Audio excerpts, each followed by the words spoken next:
Welcome to the ultimate Solidity smart contract Web3 blockchain developer course, Foundry edition. Previously, we've done two other massive courses and tutorials like this, one of them with JavaScript and one of them with Python, and then now one in pure Solidity. And combined, those two videos have over 5 million views, making them the most watched blockchain developer educational material on the planet. And we're looking to do it all over again. We've learned a ton from making those first two courses, and we've taken all of those learnings from those two courses, wrapped them up into this one to make this one the best one yet. If you're more interested in full stack development and working with JavaScript, the hard hat one is still a phenomenal resource for you to get started. However, this one has a ton of advancements in it, making it the most cutting edge Web3 developer course, period. Having done one of these videos every year for the past 3 years, I've been reached out to by countless developers who are now full-time developers in the Web3 space, making a living, doing well, and contributing to Web3. And there are thousands that I have not met who have left comments or left me notes, and I know we're gonna do it again with this video. If you're looking to become a Web3, Solidity, smart contract, or blockchain developer, or any of those terms, this is the course for you. And this course is for anybody and everybody, no matter your blockchain or developer experience level. And additionally, we're gonna be using artificial intelligence to accelerate our learning progress. And I'm gonna teach you not only how to become a blockchain developer, but how to work with AI tools to make you a 10x developer. If you have a little bit of developer experience before this course will be even easier to get through. But again, don't worry if you've never coded before. And for those of you who are already familiar with blockchain and smart contract development, feel free to jump around the different modules and different sections and grab the learnings that you want. I promise there's a lot of cutting edge information in here, and maybe you need to brush up. So no matter if you're brand new to coding, brand new to blockchain, or you're an experienced smart contract engineer, you're in the right place. Welcome to the edge of the rabbit hole. Let's get froggy. For those of you who don't know me, my name is Patrick Collins. I'm a smart contract engineer, security researcher, and just lover of all things Web3. I'm one of the co-founders of the smart contract auditing firm, Cyfrin, avid smart contract YouTuber, co-creator of web3education.dev, and I live and breathe smart contract development. I absolutely love Web3, blockchain, and smart contracts, and I love the power and the tools that they enable us to use. But not only that, I love taking blockchain developers like yourself watching this video right now on the journey to becoming a successful smart contract developer. I think the key to Web3, to blockchain, to cryptocurrencies being successful is having a phenomenal foundation of developers. So I'm incredibly excited that you're here with me. And for those of you who don't want to become blockchain developers, the first two lessons of this course, lesson 0 and lesson 1, are foundational pieces of conceptual information for you just to understand how to get into this Web3 thing. So if you don't want to become a developer, just stop once we get to the coding. For my Pythonistas here, I'm working on an edition of this course purely in Python and Viper.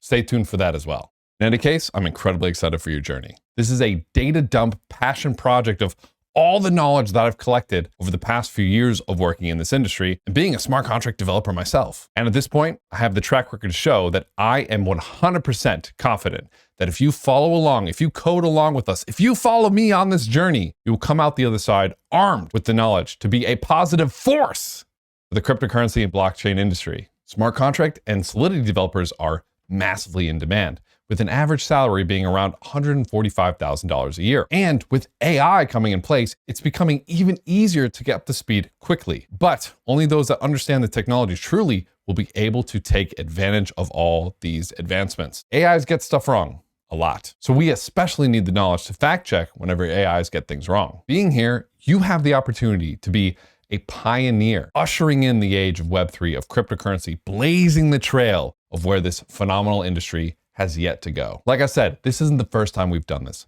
We've already helped so many developers get into space, and we're gonna give you the cutting edge, most modern tools for industries like DeFi, NFTs, DAOs, tokens, upgradable smart contracts, blockchains, and everything else that you can think of. Once you finish this course, it will be abundantly clear what you want your next steps to be. And you'll have a ton of economic opportunity at your fingertips and opportunities to make a huge difference in this amazing industry. However, I can't just give it to you.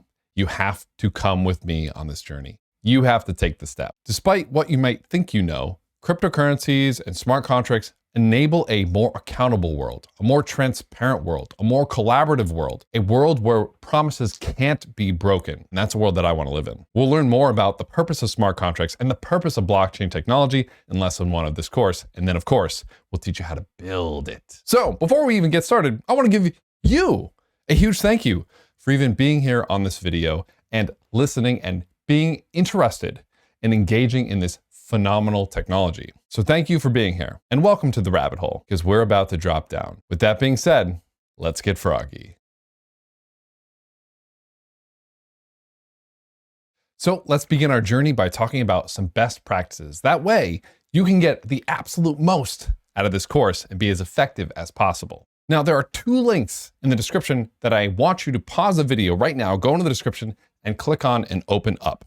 The first one is web3education.dev, and the second one is a GitHub link to a repo, also known as a repository, with all the code and all the lessons and everything we're going to be covering in this video. The web3education.dev site is an education site that we're working on to have all of this video and everything else and all the cutting edge learnings of blockchain developers in this course, in this site. So if you enjoy written context as well, be sure to subscribe to sign up for that so that you can be one of the first people to know when it launches. And the second site is this GitHub link. This is going to be your Bible for the duration of watching this video. It has everything that we're going to go over. It has all the code, context, text, etc. that you're going to need to be successful in this video. And I'm going to be referring to it pretty often as we go through the course. Additionally, in this GitHub, there's a discussions tab right here that you can click on. And in here is where you can ask questions, discuss with other people taking the course, interact with members helping out, and it's where you can discuss anything that you're having trouble with. And an important note, sometimes you'll see this as the Chainlink Foundry full course. We recently renamed it to the Cyfrin Foundry full course. So this is the correct link, but if you see Chainlink, that's fine as well. That being said, as we go through this course, we're also going to teach you some best practices on working with artificial intelligence, how to best prompt these AI so that they can give you the best results. Just keep in mind, they sometimes get things wrong. And it's a good idea if you are going to use an AI to fact check it with a human or another resource. So be sure to say hi in the discussions and maybe meet some like-minded peers. And additionally, once we do get to the coding portion of this course, it's a good idea to code along with me as I'm explaining things. So having the video up as well as your coding screen is a good idea so you can follow along with me as I'm explaining it. Now, this space moves incredibly quickly. So whenever I open some documentation or some code base or something, I highly recommend that you open it as well in your browser, just so that you can know immediately right away that the code that I'm working with in the video is going to be the same that the code that you're working with locally. Now, we're going to be keeping all of the code in here up to date, but sometimes things change, and something that I do in the video might not be the most up-to-date best practice. So we're going to have this file called chronologicalupdates.md, where you can go in and check to make sure that you're working on the most up-to-date edition. So if you go into that file, each lesson will have a section, and if there's some update that we made to the lesson, you can find it in there. Additionally, if you think you found something that is different or doesn't quite work, be sure to make a discussion for it in that GitHub repo. Like I said, it's going to be your Bible. But yes, if you run into an issue, make sure that file is one of the first places that you check, just to make sure that all the code that you're working with is the most up to date. All of this is to say, if you run into an issue, jump to that GitHub repo and make a discussion. We will also be giving you some tips very soon about how to best make a discussion. Yes, asking questions to other human beings is a skill. And we're going to try to teach you to be the most effective, because asking well-formatted questions is not only the secret to being a fantastic AI prompt engineer, but also becoming an incredibly successful developer. We're going to learn how to ask well-formatted questions. And whenever we post on discussions or forums or whatever, we're going to work on formatting them as best as possible. Take breaks. I cannot tell you how many people have tried to rush through these courses and be like, oh, I'm going to finish in a single weekend. Your brain doesn't work like that. Your brain needs time to absorb the information. So take breaks. Maybe every 25 minutes to a half hour, take a 5-minute break. Or maybe you like working in longer chunks. Maybe take a whole hour and then take a 15-20-minute break. Don't try to rush through the whole video in a day. You're not going to retain the information. Go outside, go for a walk, grab some ice cream, get some coffee, go to the gym. Your brain needs time to have the information settle. Maybe every 2 hours, just step away. Maybe be done for the day. Work at whatever pace makes sense for you. Everyone's going to have a different learning pace. There is no right speed for this course. I've had people take my courses in 2 weeks, in 3 months, in 6 months. It doesn't matter. Pick a pace that you can do and stick to it. Not only work at your pace, make sure that I'm talking at a pace that makes sense for you. There's a little gear icon in the YouTube video here where you can change the speed of how I'm talking and how fast the video is going. So if I'm talking way too fast for you, then you can slow me down. But if I'm talking too slow, then you can speed me up. So make the adjustments you need to make me go the speed you want me to go. Now, a giant video like this can be kind of hard to triage where you left off. So using the GitHub repo with the timestamps in there is a good way to say, okay, I was on lesson 1. Let's click the link there to jump right to the timestamp. If you pause a video in YouTube, you can actually right click and say, copy at current time, and maybe drop that into a notes folder somewhere so that you can always just pick right back up where you left off. Or like I said, you can use some of the timestamps in the GitHub repo associated with this course. Or depending on when you watch this, the web3education.dev site might also be up. Be sure to check that out as well. And of course, this course is modular, so you can bounce around topic to topic and go to where you want to go. If you don't want to do any full stack stuff, then skip that section. If you want to go right to the advanced stuff, do that. Like I said, go the pace and take the learnings that you want to do. And after every lesson, it might be a good idea to go back and reflect on each lesson to really make sure the knowledge gets ingrained.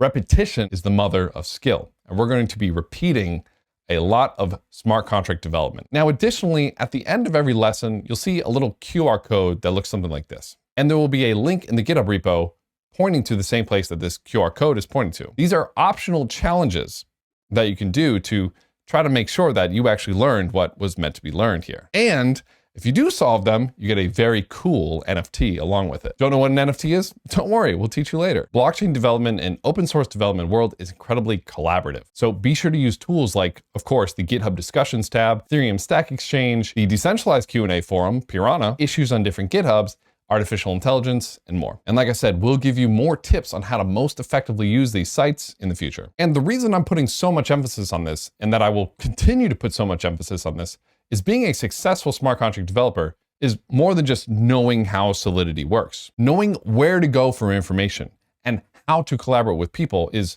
often more important than your smart contract knowledge, because oftentimes you're going to run into issues you don't know how to solve. So we're going to teach you to unblock yourself on this and really anything in life. Plus, syncing with other people in the space makes it way more fun. Now, before we can actually get to coding, we need to understand how the blockchain even works, what the purpose of these smart contracts even are.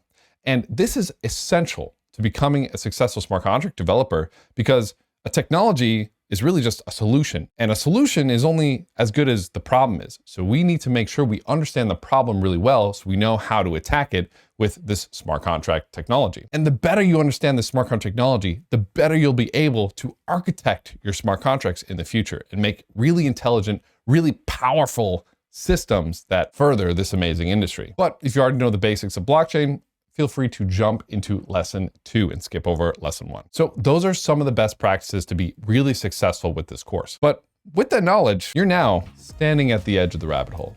And if you're like me, once you jump in, you'll just want to keep going deeper and deeper. I'm so excited for you to embark on this journey with us. And I'm looking forward to seeing you on the other side, just like the thousands of other developers who have taken these courses and have emerged the other side triumphant. So it all starts with blockchain basics. Let's get froggy.